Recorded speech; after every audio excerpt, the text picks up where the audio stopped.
ესე იგი, ეს უკვე არის განუყოფელი ნაწილი ჩემი ცხოვრების. ყოველდღიურობა არის ქართული სამოსი. ხედავთ, რომ აი ახლაც მე მაცვია ქართული სამოსი და მე ვერ წარმომიდგენია რაღაც უკვე სხვა სამოსით ვერ მცნობენ ხოლმე ქუჩაში რა. თუ ძალიან იშვიათად ხდება ესეთი რამ, რომ მე არ მეცვას ქართული სამოსი. ყოველდღიურად მოძრაობ ქართული სამოსით.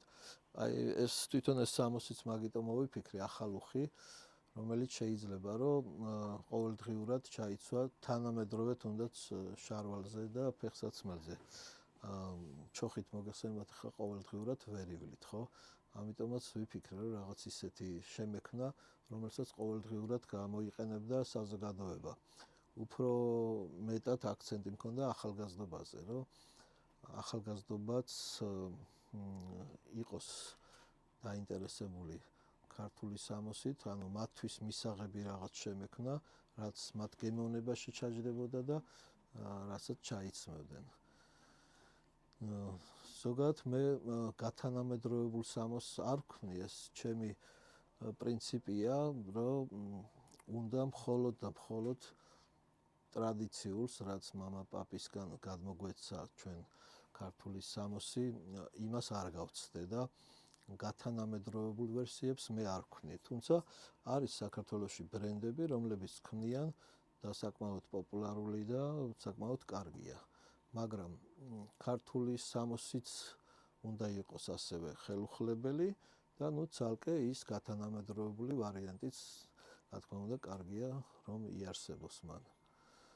რაც შეეხება ჩემს აი ამ საქმიანობას, ეს რა ვიცი, ბავშვობიდან, პატარაობიდან ამ საქმეში ვარ, იმიტომ რომ ჯერ კიდე კომუნისტების დროს დედა მუშაობდა კულტურის სამინისტროსთან, იყო დაქვემდებარებული ატელიე, რომელიც უკერავდა საქართველოში სხვადასხვა ცეკვის და ამავდროულად ფოლკლორულ ანსამბლებს.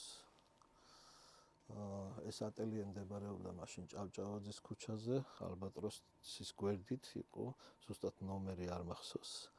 და იქ მუშაობდნენ, იყო ესეთი პიროვნება არსენ მათიაშვილი, რომელიც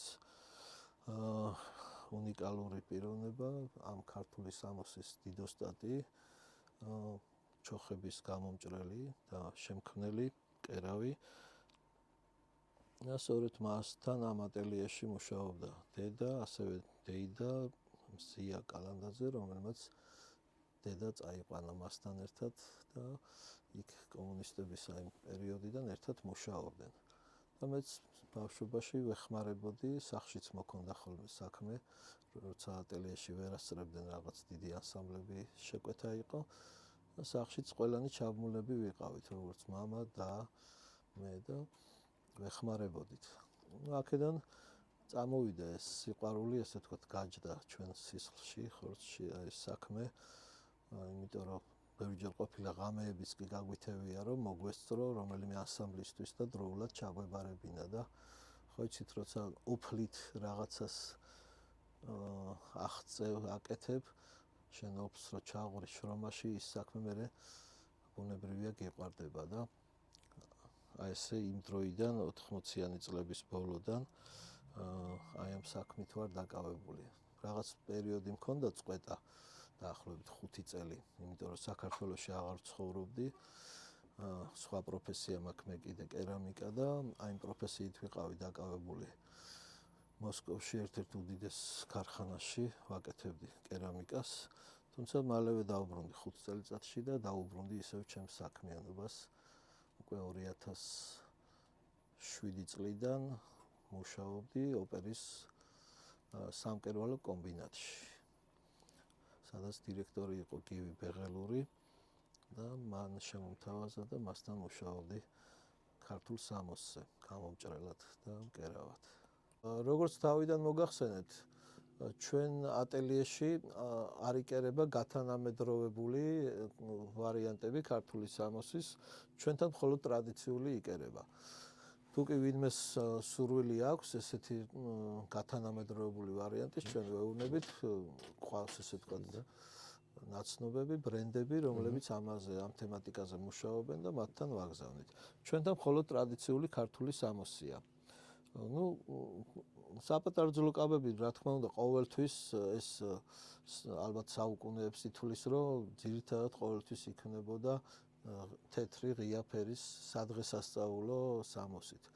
იმიტომ რომ ეს არის ძალიან მნიშვნელოვანი დღე ყველა ადამიანის ცხოვრებაში და ბუნებრივია იქ შავი ფერი ან რაღაც მსგავსი არ ჯდება ამ თემატიკაში. აი ეს ახლა რაც არის წარმოდგენილი, ერთ-ერთი, რა თქმა უნდა, აქ ძალიან ბევრი გვაქვს ჩვენ სხვადასხვა ვერსიები საქორწილო კაბების და აი ეს არის ერთ-ერთი წარმოდგენილი ჩვენთან, ესეც არის აი აფხაზური ვარიანტი, როგორც წეგან თქვით, შეიძლება სვანური იმაშიც რაღაცები ცოტა შეიცვალოს და სვანური სტილი შეიქმნას, აი ეს ჩაფრასტებია, ეს ქამარი, ეს ასევე ჩრდილო კავკასიაშიც ძალიან გავრცელებული იყო ესეთი და დამეთანხმებით, რომ ვიცით, ახლა სვანეთი ესაზღვრება ჩრდილო კავკასიას, იყო გადასვლა, გადმოსვლა, მეზობლობა ერთმანეთთან ერების და რა თქმა უნდა გავლენა მოახდინა აი ამ ხალხთა ურთიერთობებმა,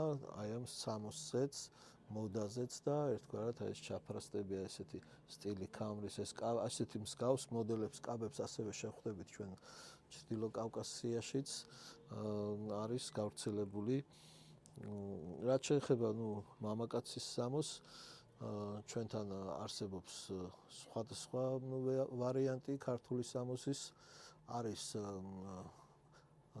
საქილეების გარეშეც, ქალაქურ ჩოხას ეძახიან ამას, თავადებს ეცვათ ხოლმე ეს ქალაქური ჩოხები საქილეების გარეშე, იმიტომ რომ ქალაქში ხა თავადები ეს ვინც იყვნენ, არ იყო ყოველთვის ბრძოლის ესე ვთქვათ საჭიროება და ამის საჭიროება.